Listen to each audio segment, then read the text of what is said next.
So here is a diagram I drew of how a wax motor works, and the wax motor is what's failed here. The wax either isn't doing the same thing or expanding the same way, and somehow it's not able to push that plunger anymore. How it works is a circuit's made when you engage the spin cycle or just before the spin cycle.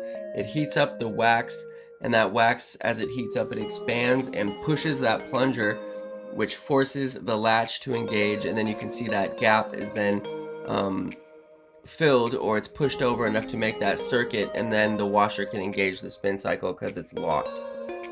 Now, the first thing you're going to do is gain access to the back of the panel, and how you're going to do that is by removing the retaining ring around the front there. You can see me just using a regular flat screwdriver sort of to get under it, and then going around, freeing it from the gasket. Once you got that off, the gasket will easily just peel back, and you can then access the back of that panel to get access to the door latch, or the door lock, or the door latch mechanism. It's just two regular Phillips screws. Once you have those out, you can reach around the back, slide it out of place, bring it out in front of you, and remove the 3 plugs. They can only go back in the spot they belong in, so don't worry too much about forgetting where they go.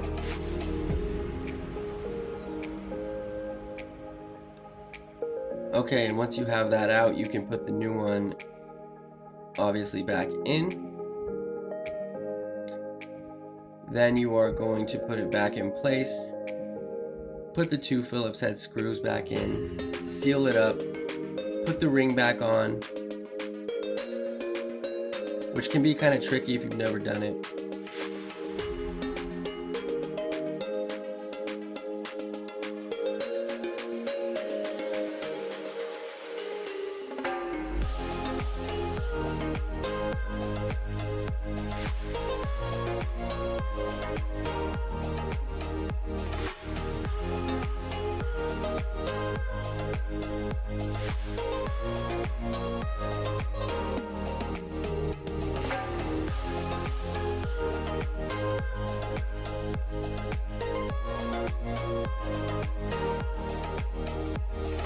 Okay, now that that's back on, I am going to put the gasket back around the lip to make sure that it's seated as it was before I took it off, preparing for the ring to go back on.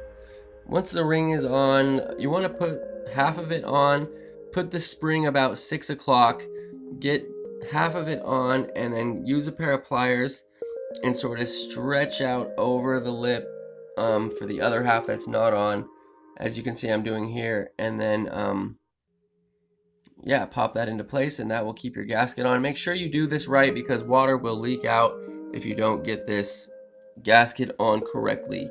So if you found this video to be of value, feel free to leave a donation. I leave a PayPal and Venmo link in the description. At the very least, please share this video with someone that it could benefit, and have a great day. Take care.